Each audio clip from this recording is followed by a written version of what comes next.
Meron din pong isang COA report na nagsasabi na meron pong multiple na benefits na nakukuha ang isang individual.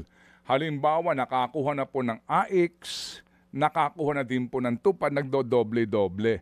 Meron ho ba kayong pananggalang dito po sa nagdodoble-doble na po na yung tao umaasa na lang po sa mga ayuda, ma'am?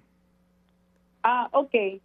Yan po ay wala po kasi ngayong prohibition. Walang prohibition yan sa mga guidelines. Maliban na lang po dun sa 4Ps, no? Yung sa 4Ps kasi, hanggang hindi pa nag-e-exit sa 4Ps, ang beneficiaryo, hindi siya pwedeng mag-avail ng livelihood program ng DOLE.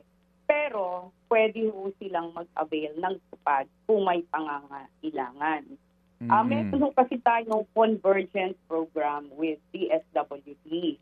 Kasi ang aim po niyan ay pagtulong-tulungan na maiangat yung kabuhayan nung nandoon sa 4Ps.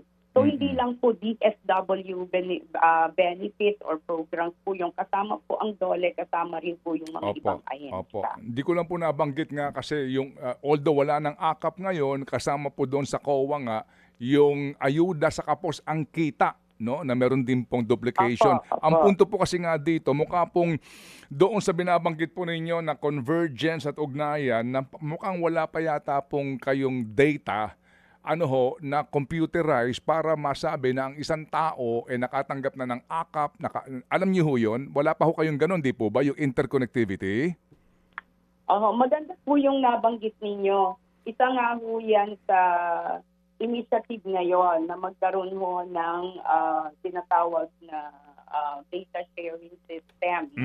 I think on the part of the SWD at katuwang din po yung mga ahensya under the convergence program.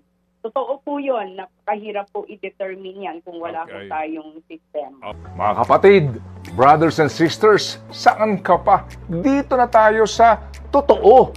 Dito na tayo sa True FM. Mga kapatid, mag-subscribe and follow po kayo sa social media accounts ng True Network PH. Yan po kami. Hanapin nyo lang True Network PH, Facebook, Instagram, YouTube, TikTok, and podcast.